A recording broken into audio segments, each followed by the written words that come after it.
So, the word whiskey is spelt in some countries with an E, i.e., Ireland and the United States, and without the E in the majority of the rest of them. Like you look at Scotland, no E, Japan, no E, Canada, no E, certain distilleries in America, i.e., Maker's Mark, no E, in certain languages, i.e., I know in French, there's no E.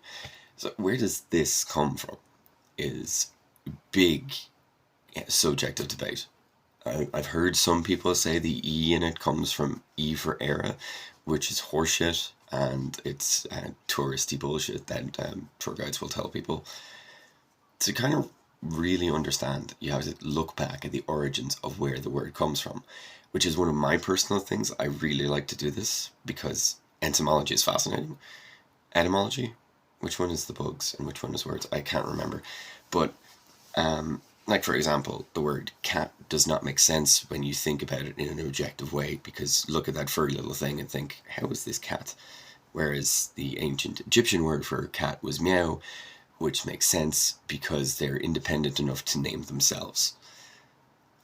The, the word whiskey we know comes from Gaelga and Scots Gaelic. In Gaelga, it's Ishkabaha, and in Scots Gaelic, I believe it's Ushkabe. Please feel free to correct me if that's wrong pronunciation.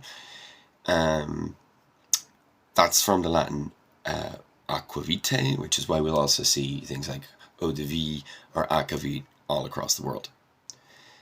Ireland is historically a nation that has had a lot of people come and settle here. So we have like our original Neolithic peoples were from all over the place. Our medieval peoples were Irish and Viking and Norman.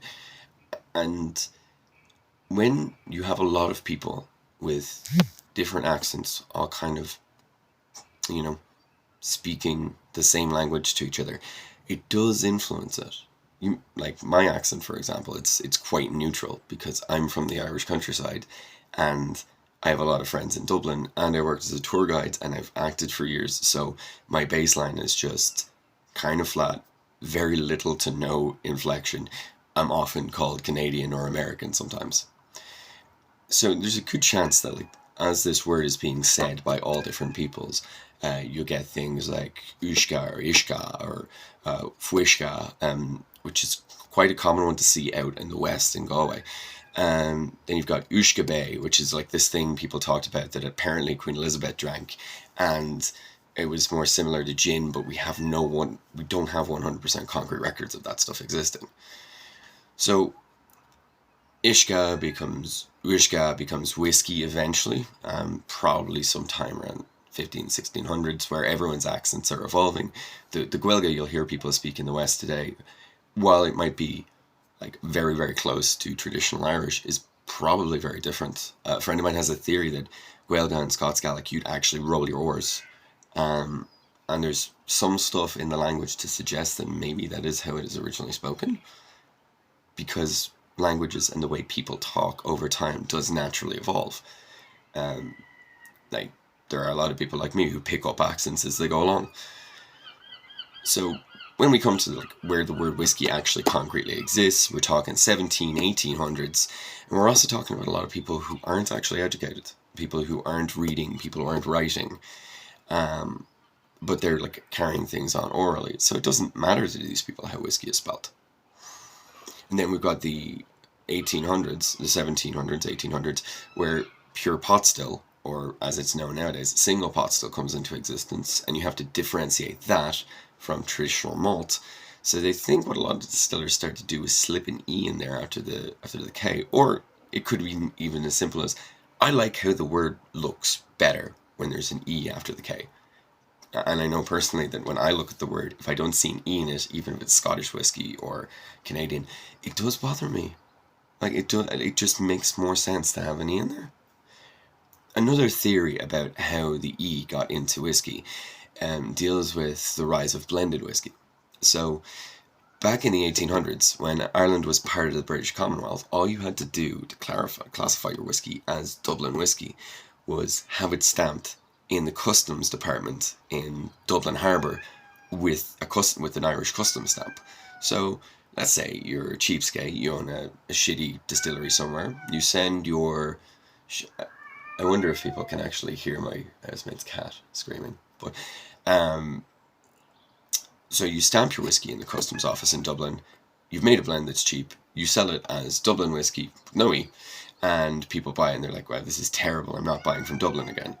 And you have like the big Dublin distillers who are looking at this, who actually released a book called The Truths on Whiskey, which is spelled with no E, and to probably distinguish their spirit from the stuff that's being like passed off, probably slip an E in there. You know, like this is actually from Dublin because it's intentionally misspelled. And that's one of the theories I've seen for it. And then that just kind of catches on. As Dublin whiskey has the best reputation in the country, everyone else starts following the way it's spelt. And then there's a lot of Irish people going over to the US. And when you go over somewhere, if this is your trade, you bring your trade with you. And also, they want to piggyback off the reputation of like Irish whiskey being good. So American whiskey gets spelt the same way. Then you've got like the early 1900s, the trade war, Irish whiskey completely falling apart, and Scottish whiskey being kind of the face of the spirit across the world. So naturally, every country adopts the spelling of no K, of no E in the middle of it. It's fascinating to like think about these kind of things, because I actually have no proof for anything I've said, and you could probably provide a counter argument that would be more valid or less valid than what I've said. But it's just one of those fascinating things to think about, like, because the names we give to things are important to what that thing is. And like nowadays you're starting to see a lot of Irish distillers who, especially like Waterford, McConnell's, retaking that old whiskey spelling and bringing it back. And I think we're going to see a lot of that in the future, a lot of interchangeability between the E, Y, and KY. And that's, I'm a nerd, but that's pretty cool to think about.